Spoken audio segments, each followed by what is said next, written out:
la crisis que estamos viviendo: huracanes, terremotos, incendios, pandemia. Necesitamos un mensaje a nuestro corazón.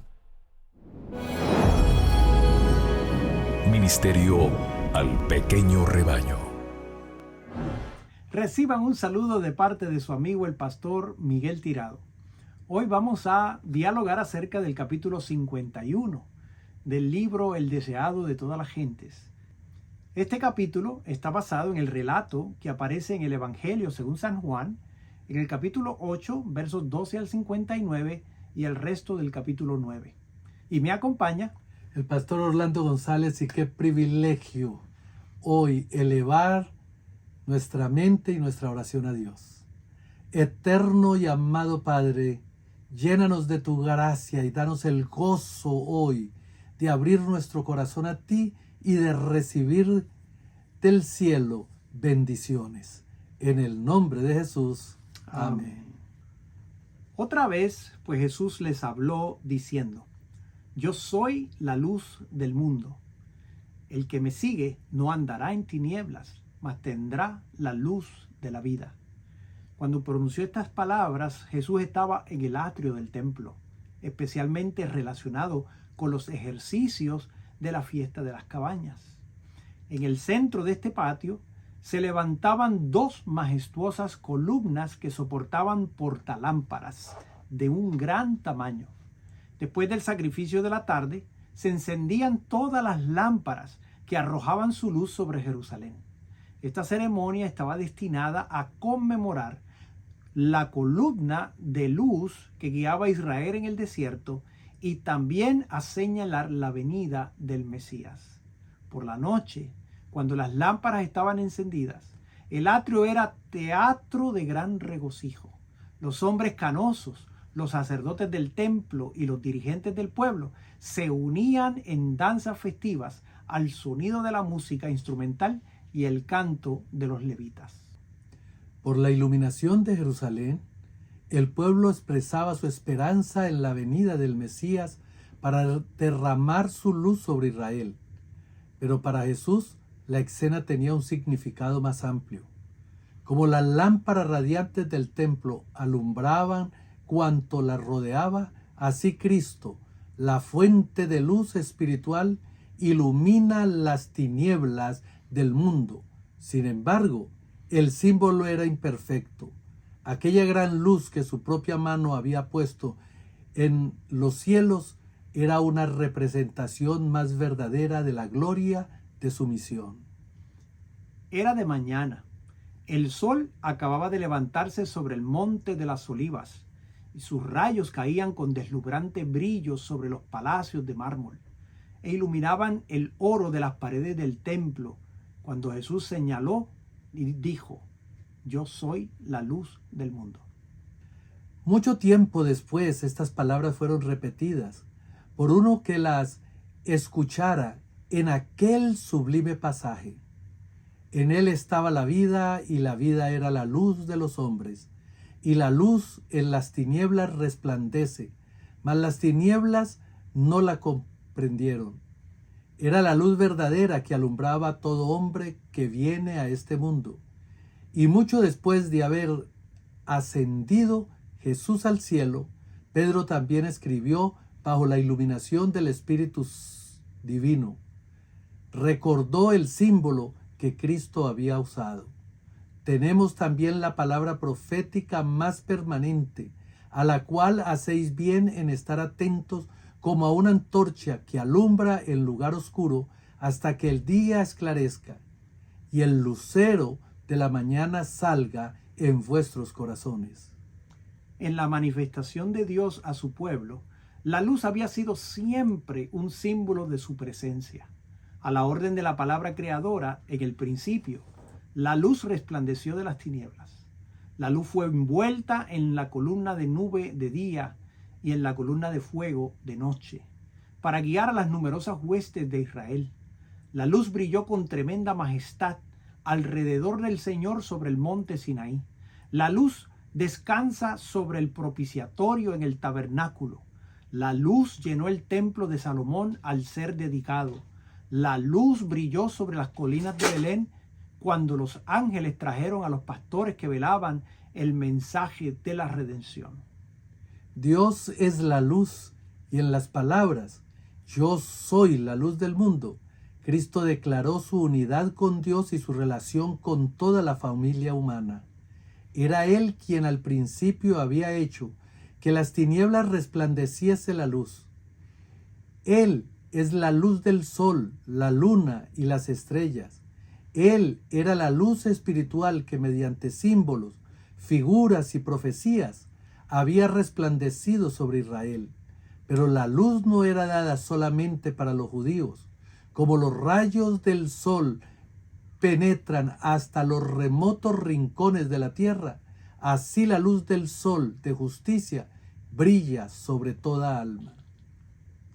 Aquella era la luz verdadera, que alumbra a todo hombre que viene a este mundo. El mundo ha tenido sus grandes maestros, hombres de intelecto gigantesco y penetración maravillosa, hombres cuyas declaraciones han estimulado el pensamiento y abierto vastos campos de conocimiento. Y estos hombres han sido honrados como guías y benefactores de su raza. Pero hay uno que está por encima de ellos. Mas a todos los que les recibieron, dióles potestad de ser hechos hijos de Dios. A Dios nadie le vio jamás. El unigénito Hijo que está en el seno del Padre, Él le declaró. Podemos remontar la línea de los grandes maestros del mundo hasta donde se extienden los anales humanos, pero la luz era anterior a ellos. Como la luna y los planetas del sistema solar brillan por la luz reflejada del sol, así hasta donde su enseñanza es verdadera, los grandes pensadores del mundo reflejan los rayos del sol de justicia. Toda gema del pensamiento, todo destello de la inteligencia procede de la luz del mundo. Hoy día oímos hablar mucho de la educación superior. La verdadera educación superior la imparte aquel en el cual está escondido todos los tesoros de la sabiduría y conocimiento. En él estaba la vida, y la vida era la luz de los hombres. El que me sigue, dijo Jesús, no andará en tinieblas, mas tendrá la luz de la vida. Con las palabras "Yo soy la luz del mundo", Jesús declaró ser el Mesías. En el templo donde Cristo estaba enseñando, Simón el anciano lo había declarado: luz para ser revelada a los gentiles y la gloria de tu pueblo Israel. En esas palabras le había aplicado una profecía familiar para todo Israel. El Espíritu Santo había declarado por el profeta Isaías: poco es que tú me seas siervo para levantar las tribus de Jacob y para que restaure los asolamientos de Israel. También te di por luz de la gente para que seas mi salud hasta los postreros de la tierra. Se entendía generalmente que esta profecía se refería al Mesías. Y cuando Jesús dijo: yo soy la luz del mundo, el pueblo no pudo dejar de reconocer su acerto de ser el prometido. Para los fariseos y gobernantes, este acerto parecía una arrogante presunción. No podían tolerar que un hombre semejante a ellos tuviera tales pretensiones. Simulando ignorar sus palabras, preguntaron: ¿tú quién eres? Estaban empeñados en forzarle a declararse el Cristo. Su apariencia y su obra eran tan diferentes de las expectativas del pueblo que, como sus astutos enemigos creían, una proclama directa de sí mismo como el Mesías hubiera provocado su rechazamiento como impostor. Pero a su pregunta: ¿tú quién eres?, él replicó: el que al principio también os he dicho. Lo que se había revelado por sus palabras se revelaba también por su carácter. Él era la personificación de las verdades que enseñaban. Nada hago de mí mismo, continuó diciendo, mas como el Padre me enseñó, esto hablo, porque el que me envió conmigo está, no me ha dejado solo el Padre, porque yo lo que a él agrada hago siempre. No procuró probar su pretensión mesiánica, sino que mostró su unión con Dios. Si sus mentes hubiesen estado abiertas al amor de Dios, hubieran recibido a Jesús. Entre sus oyentes, muchos eran atraídos a él con fe, y a estos les dijo: si vosotros permaneciereis en mi palabra, seréis verdaderamente mis discípulos, y conoceréis la verdad, y la verdad os hará libre. Estas palabras ofendieron a los fariseos. Pasando por alto la larga sujeción de la nación a un yugo extranjero, exclamaron coléricamente: simiente de Abraham somos y jamás servimos a nadie. ¿Cómo dices tú, seréis libres? Jesús miró a estos hombres esclavos de la malicia, cuyos pensamientos se concentraban en la venganza, y contestó con tristeza: de cierto os digo, que todo aquel que hace pecado es siervo del pecado. Ellos estaban en la peor clase de servidumbre, regidos por el espíritu maligno. Todo aquel que rehúsa entregarse a Dios está bajo el dominio de otro poder. No es su propio dueño. Puede hablar de libertad, pero está en la más abyecta esclavitud. No le es dado ver la belleza de la verdad, porque su mente está bajo dominio de Satanás, mientras se lisonjea de estar siguiendo los dictados de su propio juicio, obedece la voluntad del príncipe de las tinieblas. Cristo vino a romper las cadenas de la esclavitud del pecado para el alma. Así que, si el Hijo os libertare, seréis verdaderamente libres, porque la ley del Espíritu de vida en Cristo Jesús se nos dice: me ha librado de la ley del pecado y de la muerte. En la obra de la redención no hay compulsión. No se emplea ninguna fuerza exterior. Bajo la influencia del Espíritu de Dios, el hombre está libre para elegir a quién ha de servir. En el cambio que se produce cuando el alma se entrega a Cristo, hay la más completa sensación de libertad. La expulsión del pecado es obra del alma misma. Por cierto, no tenemos poder para librarnos a nosotros mismos del dominio de Satanás. Pero cuando deseamos ser libertados del pecado y en nuestra gran necesidad clamamos por un poder superior a nosotros, las facultades del alma quedan dotadas de una fuerza divina del Espíritu Santo y obedecen los dictados de la voluntad en cumplimiento de la voluntad de Dios.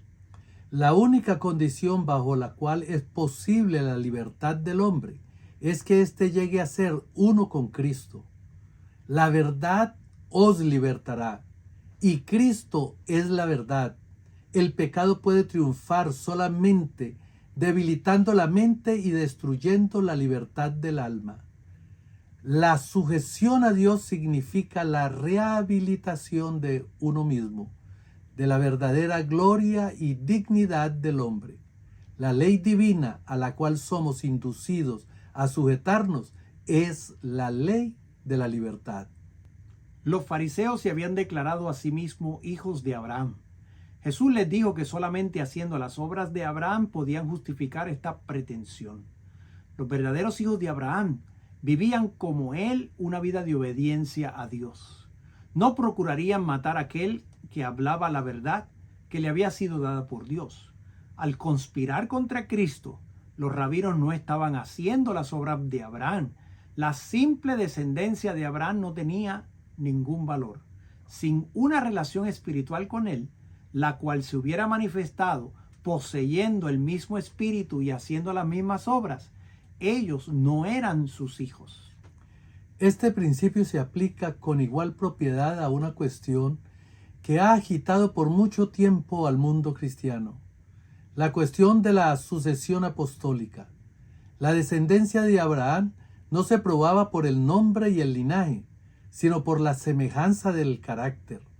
La sucesión apostólica tampoco descansa en la transmisión de la autoridad eclesiástica, sino en la relación espiritual, una vida movida por el espíritu de los apóstoles, el creer y enseñar la verdad que aquellos enseñaron. Esta es la verdadera evidencia de la sucesión apostólica.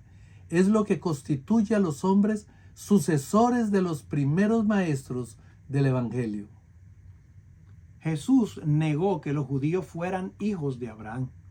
Dijo, vosotros hacéis las obras de vuestro padre. En mofa respondieron, nosotros no somos nacidos de fornicación.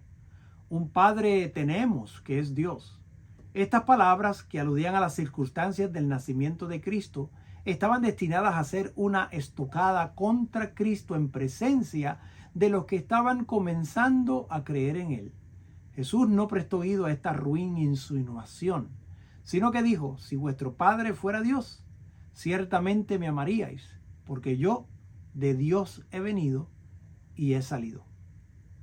Sus obras testificaban del parentesco de ellos con el que era mentiroso y asesino.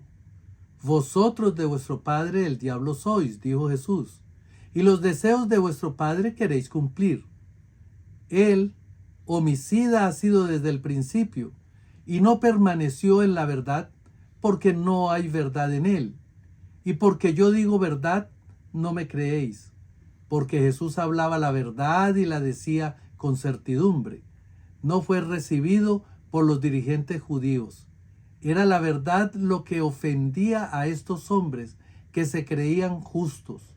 La verdad exponía la falacia del error, condenaba sus enseñanzas y prácticas y fue mal acogida.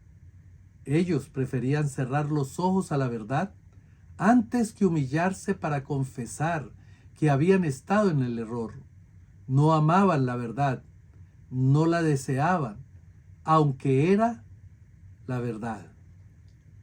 ¿Quién de vosotros me convence de pecado? Y si digo la verdad, ¿por qué no me creéis? Día tras día, durante 3 años, los enemigos de Cristo le habían seguido, procurando hallar alguna mancha en su carácter. Satanás y toda la confederación del maligno había estado tratando de vencerle, pero nada habían hallado en él de lo cual sacar ventaja. Hasta los demonios estaban obligados a confesar, sé quién eres, el Santo de Dios. Jesús vivió la ley a la vista del cielo, de los mundos no caídos y de los hombres pecadores.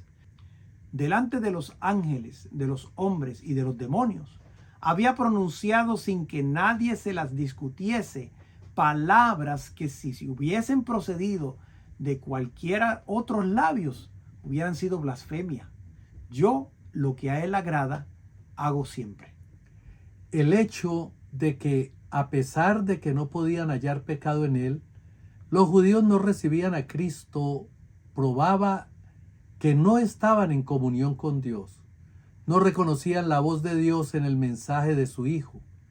Pensaban que estaban condenando a Cristo, pero al rechazarlo, estaban sentenciándose a sí mismos.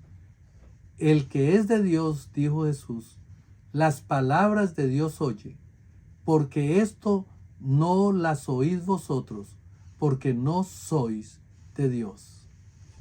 La lección es verdadera para todos los tiempos. Muchos hombres que se deleitan en sutilizar, criticar y buscar en la palabra de Dios algo que poner en duda, piensan que de esa manera están dando muestras de independencia de pensamiento y agudeza mental. Suponen que están condenando la Biblia, cuando en verdad se están condenando a sí mismos. Ponen de manifiesto que son incapaces de apreciar las verdades de origen celestial y de alcance eterno. En presencia de la gran montaña de la justicia de Dios, su espíritu no siente temor reverencial. Se ocupan en buscar pajas y motas, con lo cual revelan una naturaleza estrecha y terrena, un corazón que pierde rápidamente su capacidad para comprender a Dios. Aquel cuyo corazón ha respondido al toque divino, buscará lo que aumente su conocimiento de Dios y refine y eleve su carácter. Como una flor se torna al sol para que sus brillantes rayos le den bellos colores, así se tornará el alma al sol de justicia, para que la luz del cielo embellezca el carácter con la gracia del carácter de Cristo. Querido amigo, solo 2 caminos. Aquel que nos lleva a la perdición y está bajo el control y el dominio de Satanás, o aquel que decide recibir la gracia de quien es el dador de nuestra vida y el sol de justicia, aquel que nos salva y que dio su vida por ti y por mí. Dejemos que Él inunde nuestra vida, que la belleza de nuestro carácter sea impactada por Él y que de gloria en gloria seamos transformados. Amén. Te invito a inclinar el rostro para orar. Amoroso Padre, gracias porque a través de tu presencia, a través de tu palabra, podemos recibir la luz de la vida. Todas las tinieblas serán disipadas. Gracias porque a través de esa luz podemos ver la verdad en su claridad y realmente poder ser libres. Te agradecemos eternamente en el nombre de Jesús. Amén. Amén. Te invito a compartir este mensaje con tus amigos, suscribirte a nuestro canal. Esto ha sido un mensaje al pequeño rebaño. Dios te bendiga. Bendiciones.